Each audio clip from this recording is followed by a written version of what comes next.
ओम साई राम दोस्तों, कैसे हैं आप लोग। उम्मीद करती हूँ आप सभी स्वस्थ एवं प्रसन्न होंगे। मैं भी बाबा की कृपा से पूर्ण रूप से स्वस्थ एवं प्रसन्न हूँ। दोस्तों, आज के अपने इस वीडियो में श्री साईं सच्चरित्र के अध्याय 3 का वाचन करने जा रही हूँ। अध्याय 3 में श्री साईं बाबा की स्वीकृति, आज्ञा और प्रतिज्ञा, भक्तों को कार्य समर्पण, बाबा की लीलाएं, ज्योति स्तंभ स्वरूप, मात्र प्रेम रोहिला की कथा, उनके मधुर अमृत उपदेश आदि पर चर्चा की गई है। तो हम अध्याय आरंभ करने जा रहे हैं। ओम सच्चिदानंद सद्गुरु साईनाथ महाराज की जय। श्री साईं बाबा की स्वीकृति और वचन देना।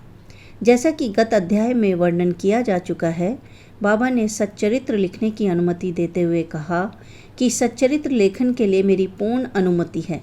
तुम अपना मन स्थिर कर मेरे वचनों में श्रद्धा रखो और निर्भय होकर कर्तव्य पालन करते रहो।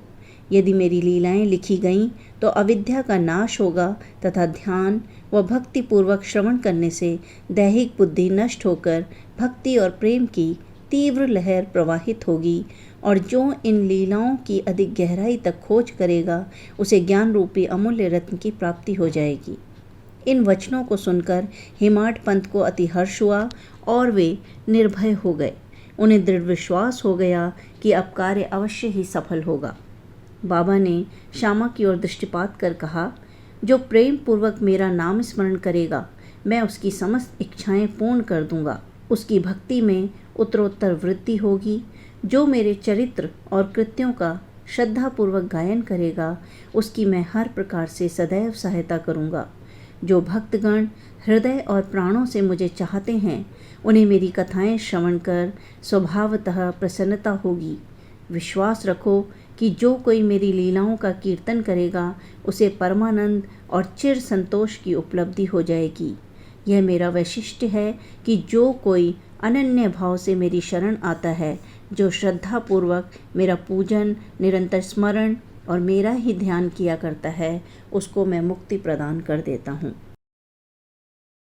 जो नित्य प्रति मेरा नाम स्मरण और पूजन कर मेरी कथाओं और लीलाओं का प्रेम पूर्वक मनन करते हैं, ऐसे भक्तों में सांसारिक वासनाएं और अज्ञान रूपी प्रवृत्तियां कैसे ठहर सकती हैं। मैं उन्हें मृत्यु के मुख से बचा लेता हूँ। मेरी कथाएं श्रवण करने से मुक्ति हो जाएगी। अतः मेरी कथाओं को श्रद्धापूर्वक सुनो, मनन करो। सुख और संतोष प्राप्ति का सरल मार्ग ही यही है। इससे श्रोताओं के चित्त को शांति प्राप्त होगी, और जब ध्यान प्रगाढ़ और विश्वास दृढ़ हो जाएगा तब अखंड चैतन्य धन से अभिन्नता प्राप्त हो जाएगी। केवल साईं साईं के उच्चारण मात्र से ही उनके समस्त पाप नष्ट हो जाएंगे। भिन्न भिन्न कार्यों की भक्तों को प्रेरणा। भगवान अपने किसी भक्त को मंदिर, मठ, किसी को नदी के तीर पर घाट बनवाने, किसी को तीर्थ पर्यटन करने और किसी को भगवत कीर्तन करने एवं भिन्न भिन्न कार्य करने की प्रेरणा देते हैं, परंतु उन्होंने मुझे साईं सच्चरित्र लेखन की प्रेरणा की। किसी भी विद्या का पूर्ण ज्ञान न होने के कारण मैं इस कार्य के लिए सर्वथा अयोग्य था। अतः मुझे इस दुष्कर कार्य का दुस्साहस क्यों करना चाहिए। श्री साईं महाराज की यथार्थ जीवनी का वर्णन करने की सामर्थ्य किसे है। उनकी कृपा मात्र से ही कार्य संपूर्ण होना संभव है। इसलिए जब मैंने लेखन प्रारंभ किया तो बाबा ने मेरा अहम नष्ट कर दिया और उन्होंने स्वयं अपना चरित्र रचा।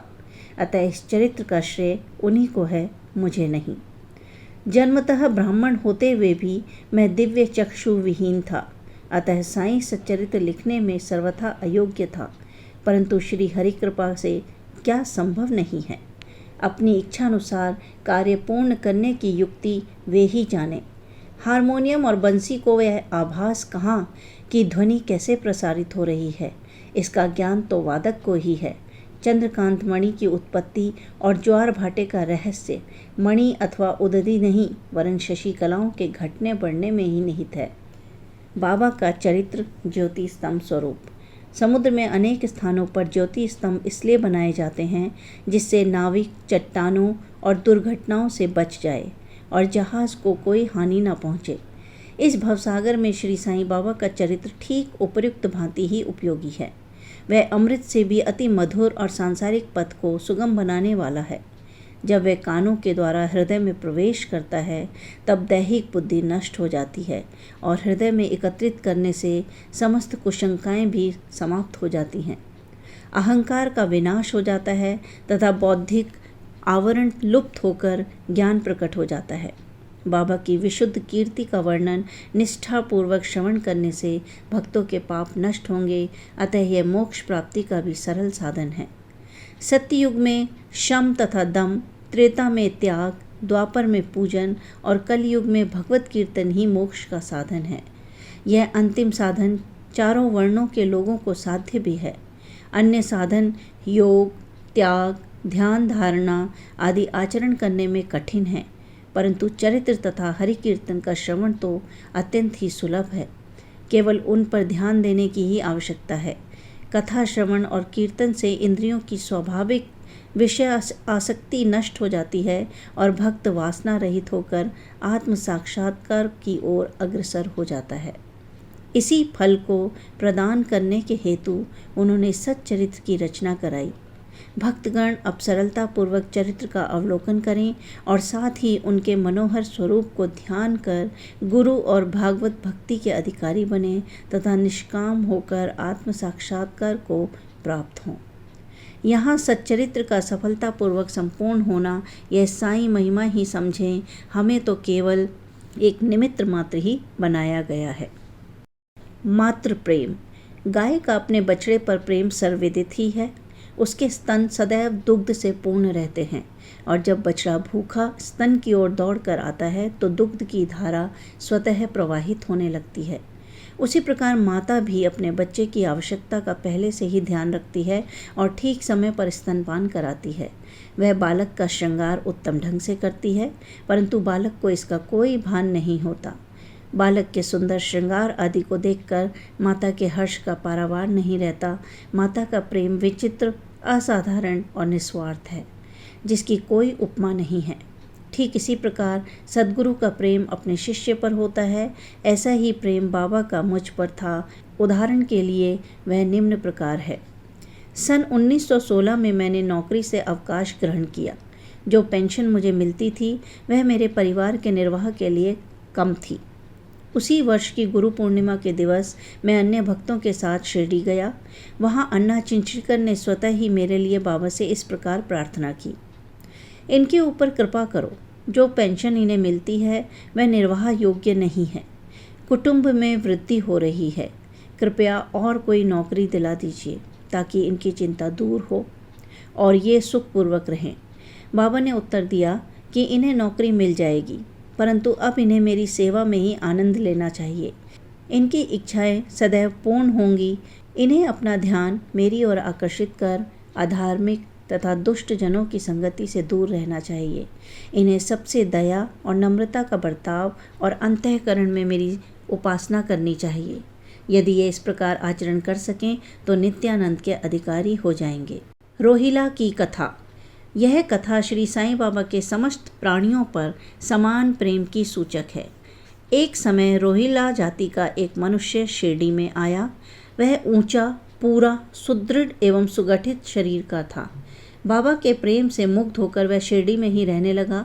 वह आठों प्रहर अपनी उच्च और कर्कश आवाज़ में कुरान शरीफ के कलमे पढ़ता और अल्लाह अकबर के नारे लगाता था।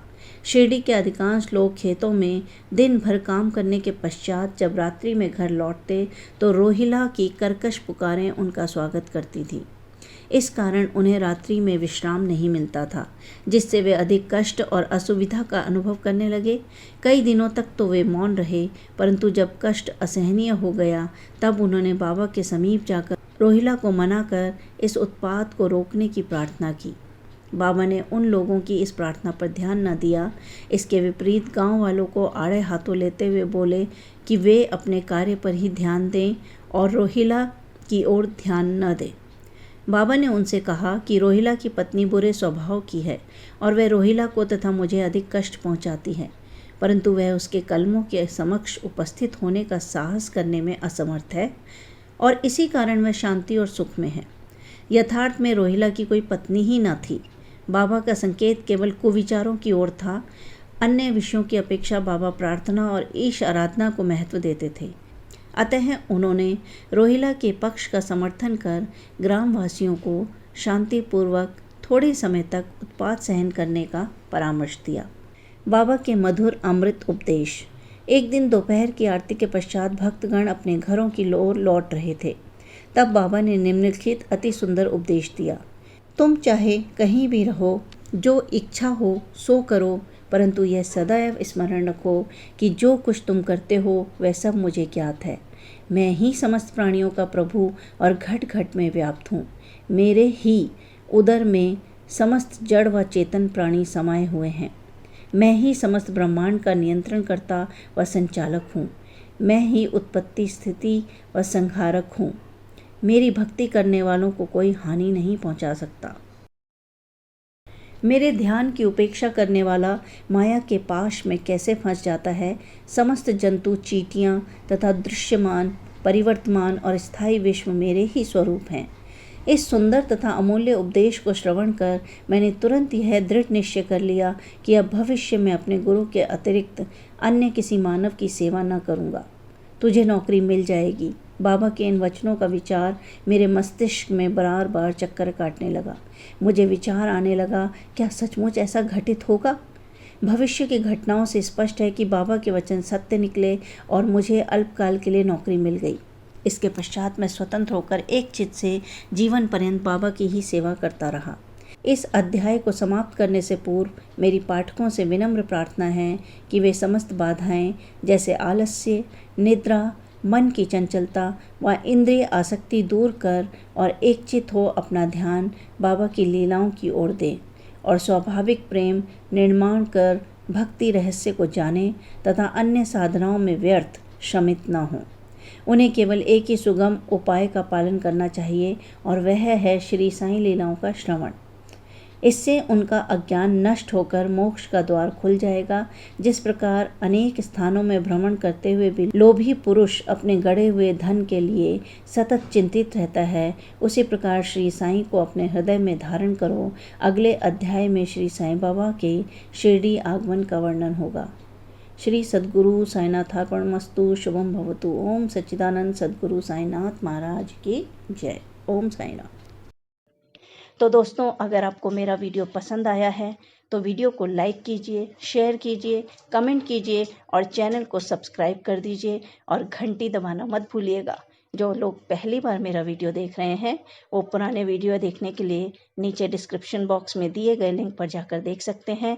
और नया वीडियो आने तक स्वस्थ रहिए, प्रसन्न रहिए और दूसरों को भी प्रसन्न रखिए और अपने मन को ज़रूर प्रसन्न रखिए, क्योंकि मन के हारे हार है, मन के जीते जीत। ओम साईं राम।